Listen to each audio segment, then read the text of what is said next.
After 25 years of living with gout, I've learned that sometimes one wrong decision can put me in bed for days. I've ridden the roller coasters of flare ups, misdiagnosis, surgeries, and small victories. Somewhere along the way, I finally pieced together what truly triggers my gout. Spoiler, it's not always food. Hi, my name is Jacob. I have a website, The Famous Jacob, where I share everything about my gout, my 25 years worth of it. And this is an article that I wrote on my website. If you guys want to read it, it's on The Famous Jacob. And the title of it is What Actually Triggers My Gout, a 25-year personal breakdown. All right. So, where it all began. It was the year 2000.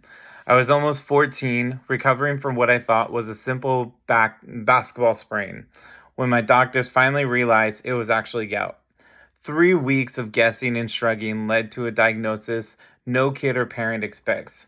Within 2 years, I had tophi forming on my ears, hands, and feet. I went from mysterious ankle pain to textbook severe gout case before I even had my learner's permit. True. The doctor said it helped much. When it, when adults have uncontrollable gout attacks every month, you expect consistent labs, medication adjustments, or at least a referral. Instead, my doses of allopurinol and endomethacin stayed exactly the same. No one checked my uric acid levels. No one sent me to the rheumatologist. Kaiser Permanente's in and out 20-minute appointments in the early 2000s failed me in a huge way. Over time, the damage piled up. I've had surgeries to remove a golf ball sized tophi from my left wrist. True. Like, you see that? Still got my scar. It's like, it was a 3-hour surgery. Um, there were numerous times that I've fallen in the shower. I've gotten stuck in my bed, missing days of work in college. I had to fight for a handicap placard, but I'm still here, and I learned a lot. This is a story of the foods that used to trigger my gout and the surprising non-food triggers that affect me far more today. Let's go into the obvious triggers like my teen years. So growing up, the triggers were the classic ones you expect for a gout attack. Let's start out with alcohol. Except, just kidding. I wasn't drowning in shots at the age of 13. I was and still am the designated driver in the family. But food, that was a different story. So fast food. Back then, one McDonald's run could wreck me. Burger King, Carl's Jr.'s, fries, burgers, they were delicious but brutal. As a Cleveland Clinic explains, and I clipped it out for them, and there's a link in there so you can actually go to the Cleveland Clinic and read more about gout and hyperuricemia. But it says uric acid is a waste product created when your body breaks down purines in food and drinks. Most of it dissolves into your blood, passes through your kidneys, and leaves your body in your urine. So for a normal teenager, fast food is part of life. For me, it was a guaranteed flare. I had a car, freedom, and a drive-through menu that felt exciting, but it came with consequences. So let's talk about vegetables like mushrooms and asparagus. My parents loved to sneak veggies into meals without telling me. I could count how many gout. I can't count how many gout attacks hit right after a dish with cream of mushroom soup was in it. Those purine-rich veggies had me limping before the plates were even washed. True story. Like, my mom used to make things all the time with tons and tons of like mushrooms, asparagus, onions, stuff like that. That's high in purines. And she used to never tell me. And it wasn't because she was trying to get me a gout attack, but it was because she wanted me to eat those vegetables without knowing about purines. So, yeah. Um, Sugary drinks. Trying to slim down. Okay, true story. True story. Trying to slim down before prom, I swapped soda for fruit juice. I drank it consistently because, like most teens, I hated water. Yeah, I love water, by the way, now. That week ended with a huge gout flare up that knocked me out for days. But then, food was absolutely the main trigger. My body reacted aggressively and immediately, but as the years passed, something shifted. The turning point, my mid to late 30s. As I got older, the things that once triggered my gout started losing their power. By my 30s, asparagus didn't bother me anymore. Mushrooms? Fine. The classic Purine list wasn't running my life the way it used to.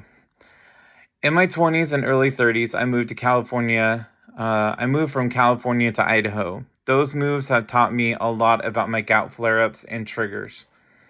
I also went through many different diets and exercise plans.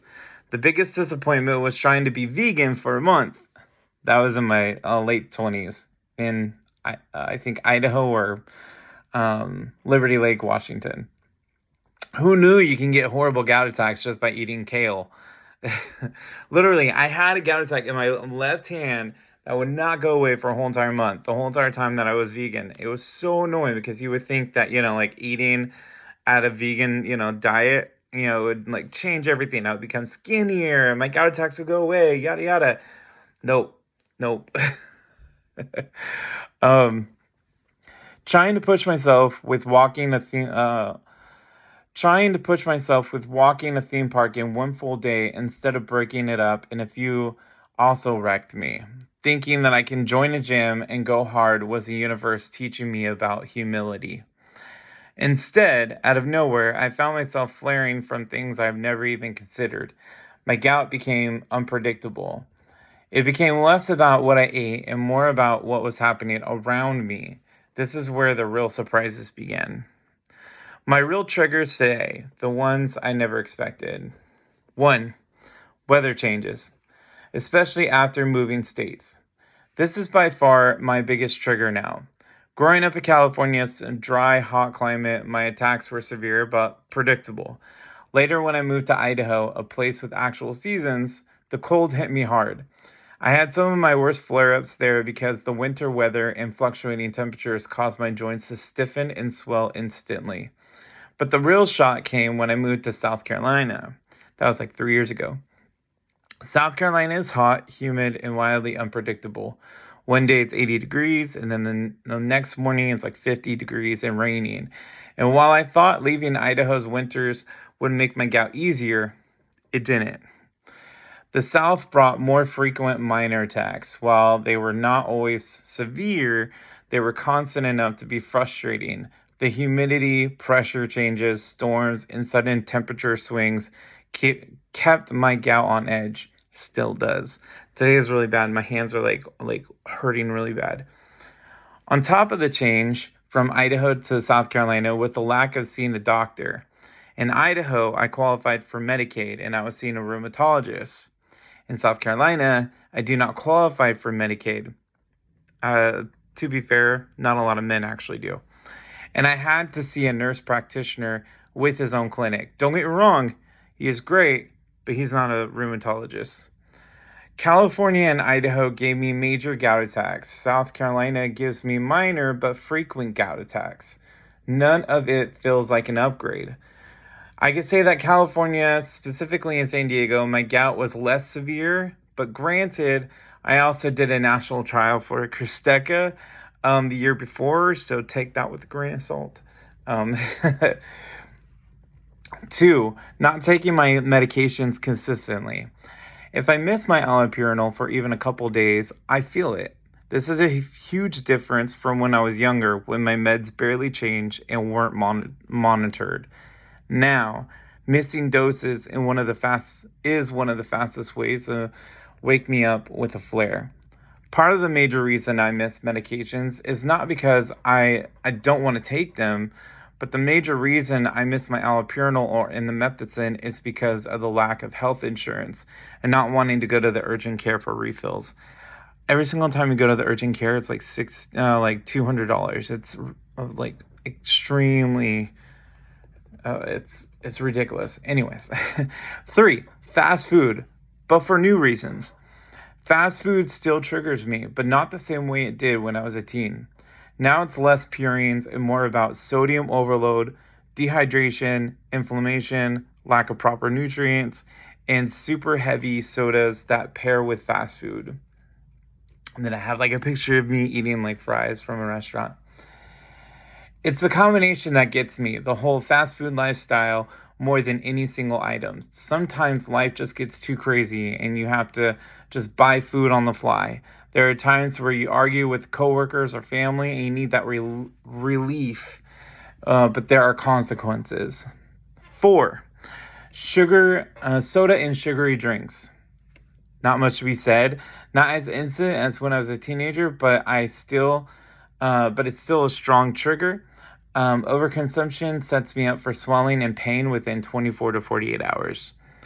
5. Stress. Stress hits me almost the same way weather does. My body tightens. I sleep less. I drink more soda. I skip meds, and boom, a flare up.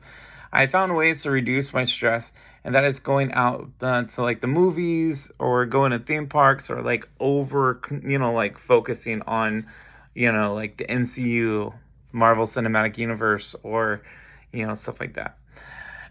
What I learned after 25 years of gout. I am an outlier. I was diagnosed at 13 when I was dealing with hyperuricemia before I even hit puberty. I never hit the standard gout patient profile, and my triggers never stayed the same.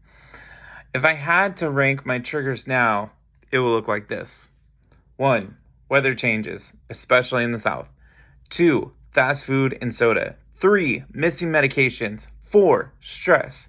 5. Actual food triggers, which are now almost irrelevant compared to anything else. My gout today has less to do with peas and mushrooms and more to do with lifestyle, climate, and consistency. Bodies change. Gout changes. After 25 years, I'm still learning mine, but I finally understand it better more than ever. And in case you want to read anything more about my gout, you can also go to my website, thefamousjacob.com, and I have, I think, close to 10 articles there. So you have a great rest of your day. Thank you.